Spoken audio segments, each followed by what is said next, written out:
ಸಸಿ ಮರಗಳನ್ನ ನಮ್ಮ ಮಕ್ಕಳು ಅಂತ ಭಾವಿಸ್ತಾ ಇದ್ದೀವಿ. ನಮ್ಮ 18,000 ಮಕ್ಕಳನ್ನ ಕಗ್ಗೊಲೆ ಮಾಡ್ತಾ ಇದೆ ಈ ಸರ್ಕಾರ. ಯಾವ ಕಾರಣಕ್ಕೂ ಕೂಡ ಈ ಒಂದು ಕಾರ್ಯಕ್ರಮ ಯೋಜನೆ ಆಗಕ್ಕೆ ಬಿಡಲ್ಲ. ಮಾರುತಿ ಗುರೂಜಿಯವರನ್ನು ಮಾತಾಡಿದ್ದಾರೆ. ಈ ಯೋಜನೆ ಏನಾದ್ರು ಜಾರಿ ತರಬೇಕು ಅಂತ ನೀವು ಪ್ರಯತ್ನ ಮಾಡಿದ್ರೆ ನನ್ನ ಹೆಲ್ಮೆಟ್ ತಗೊಳ್ಳಬೇಕು ಅಂತ ಮಾತಾಡಿದ್ದಾರೆ. ನಾನು ನಿಮ್ಮೆಲ್ಲರ ಪರವಾಗಿ ಹೇಳಕ್ಕೆ ಇಷ್ಟಪಡ್ತೇನೆ, ಮಾರುತಿ ಗುರೂಜಿಯವರ ಈ ಮಾತು ಹೇಳಕ್ಕೆ ನಂಗೆ ನೋವಾಗುತ್ತೆ. ಅವ್ರು ಸತ್ತು ಅವ್ರದ್ದೇನು ಹಣ ಅವ್ರು ಹೇಳಿದ್ಮೇಲೆ ಯೋಜನೆ ಆಗ್ಬೇಕಾ? ಆದೇಶ ಮಾಡಿದೆ, ಅಲ್ಲಿ ಮರಗಳನ್ನ ಕಡಿದಂಥದ್ದು ಇದೇ ಮೆಗಾ ಇಂಜಿನಿಯರ್ ಎಂದು ಮಾಡಿದಂತ ಒಂದು ಅನಾಹುತ. ಅಲ್ಲಿ ಸುಪ್ರೀಂ ಕೋರ್ಟ್ ಒಂದು ಆದೇಶ ಮಾಡ್ತದೆ, ಕಡಿದಂತಹ ಗಿಡಕ್ಕೆ ಒಂದು ಗಿಡಕ್ಕೆ ನೀವು 10 ಗಿಡವನ್ನು ನೆಡಬೇಕು. ಸರ್ಕಾರದ ಈ ಧೋರಣೆ ಖಂಡನೆ ಮಾಡಿ ನಾವು ಈ ಮನವಿ ಕೊಡೋದಿಲ್ಲ. ಕೆಪಿಸಿಗೆ ಹೋಗ್ತೀವಿ, ಕೆಪಿಸಿನಲ್ಲಿ ನಾವು ಮನವಿ ಕೊಡ್ತೇವೆ.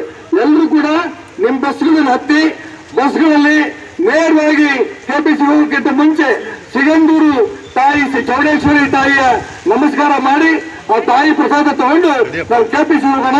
ಎಲ್ಲರೂ ಕೂಡ ನಿಮ್ಮ ಬಸ್ ಹತ್ತಿ. ಅಸಿಸ್ಟೆಂಟ್ ಕಮಿಷನರ್ ಧೋರಣೆನ, ಸರ್ಕಾರದ ಧೋರಣೆನ ನಾನು ಉಗ್ರವಾಗಿ ಖಂಡನೆ ಮಾಡ್ತೀನಿ. ನಾವು ಮನವಿ ಕೊಡಲ್ಲ.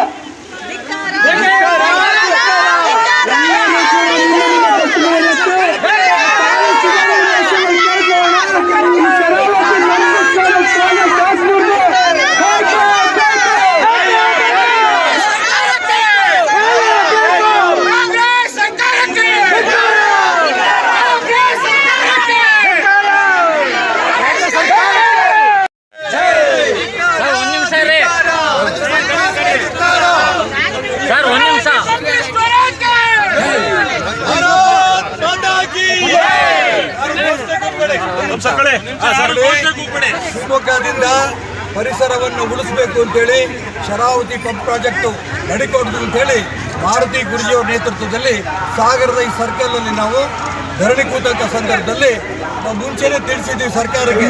ಅಸಿಸ್ಟೆಂಟ್ ಕಮಿಷನರ್ ಬಂದು ಇಲ್ಲಿ ಮನವಿ ಸ್ವೀಕಾರ ಮಾಡ್ತೀನಿ ಅಂತ ಹೇಳಿದ್ರು. ಮಳೆ ಬರ್ತಾ ಇದ್ರು ಕೂಡ 5-6 ಸಾವಿರ ಜನ ಇರ್ಬೇಕಾದ್ರೆ 108 ಬಸ್ಸಲ್ಲಿ ಬಂದರೂ ಕೂಡ ಸರ್ಕಾರ ಮನವಿ ತಗೊಳ್ಳೋಂಥ ಯೋಗ್ಯತೆ ಸರ್ಕಾರಕ್ಕಿಲ್ಲ. ಇದರ ವಿರುದ್ಧ ಖಂಡನೆ ಮಾಡ್ತಾ ಇದ್ದೀವಿ. ಇಲ್ಲಿಂದ ನೇರವಾಗಿ ಕೆಪಿಸಿಗೆ ಹೋಗ್ತೀವಿ. ಕೆಪಿಸಿ ಅಧಿಕಾರಿಗಳ ಮುಂದೆ ನಾವು ಮತ್ತೆ ಅವ್ರ ಮನವಿ ಕೊಡುವಂತ ಪ್ರಯತ್ನ ಮಾಡ್ತೀವಿ. ಅವ್ರು ಅಲ್ಲಿ ಏನ್ ಮಾಡ್ತಾರೆ ನೋಡ್ತೀವಿ. ಭಾರತ್ ಮಾತಾ ಕಿ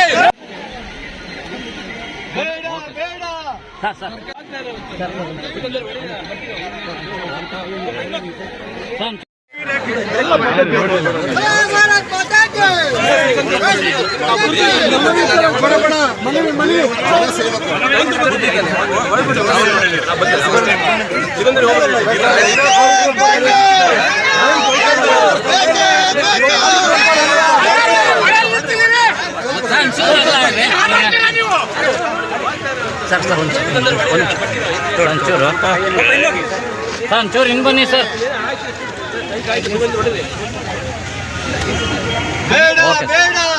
ಸರ್ಕಾರ ಕೊನೆಗೆ ಬಂದು ಮನವಿ ಸ್ವೀಕಾರ ಮಾಡಿದೆ. ಅಸಿಸ್ಟೆಂಟ್ ಕಮಿಷನರ್ ಅವರಿಗೆ ನಾನು ಅಭಿನಂದನೆ ಸಲ್ಲಿಸ್ತೇನೆ. ಬರುವಂತ ದಿನದಲ್ಲಿ ಇದು ಸರ್ಕಾರಕ್ಕೆ ಮುಟ್ಟಿಸಿ ಸರ್ಕಾರ ಇದು ನಿಲ್ಲಿಸಬೇಕು ಅಂತ ಒತ್ತಾಯ ಮಾಡ್ತೇವೆ. ಏನು ಉತ್ತರ ಕೊಡ್ತಾರೆ ಕೊಡಿ. ಸನ್ಮಾನ್ಯ ಮಾಜಿ ಸಚಿವರು ಮತ್ತು ಜನಪ್ರಿಯ ನಾಯಕರ ಸನ್ಮಾನ್ಯ ಶ್ರೀ ಈ ಪಂಪ್ ಸ್ಟೋರೇಜ್ ಪ್ರಾಜೆಕ್ಟ್ ವಿಚಾರವಾಗಿ ವಿರೋಧ ವ್ಯಕ್ತಪಡಿಸಿ ಇದನ್ನ ಮಾನ್ಯ ಸರ್ಕಾರದ ಗಮನಕ್ಕೆ, ಮಾನ್ಯ ಮುಖ್ಯಮಂತ್ರಿಗಳ ಗಮನಕ್ಕೆ ಜಿಲ್ಲಾಧಿಕಾರಿಗಳ ಮುಖಾಂತರ ಕಳಿಸಲಿಕ್ಕೆ ನನಗೆ ಸಲ್ಲಿಸಿರುವ ಮನವಿ ಮೇರೆಗೆ ನಾನು ಪತ್ರ ವ್ಯವಹಾರ ನಡೆಸಿ ಮಾನ್ಯರು ಏನು ಈ ವಿಚಾರದಲ್ಲಿ ನಿರ್ಧಾರ ಕೈಗೊಂಡಿದ್ದಾರೆ ಅದನ್ನು ಸರ್ಕಾರಕ್ಕೆ ಸಲ್ಲಿಸುವಂಥ ಕ್ರಮ ನಾನು ಪತ್ರ ವ್ಯವಹಾರ ಮೂಲಕ ಮಾಡ್ತೇನೆ.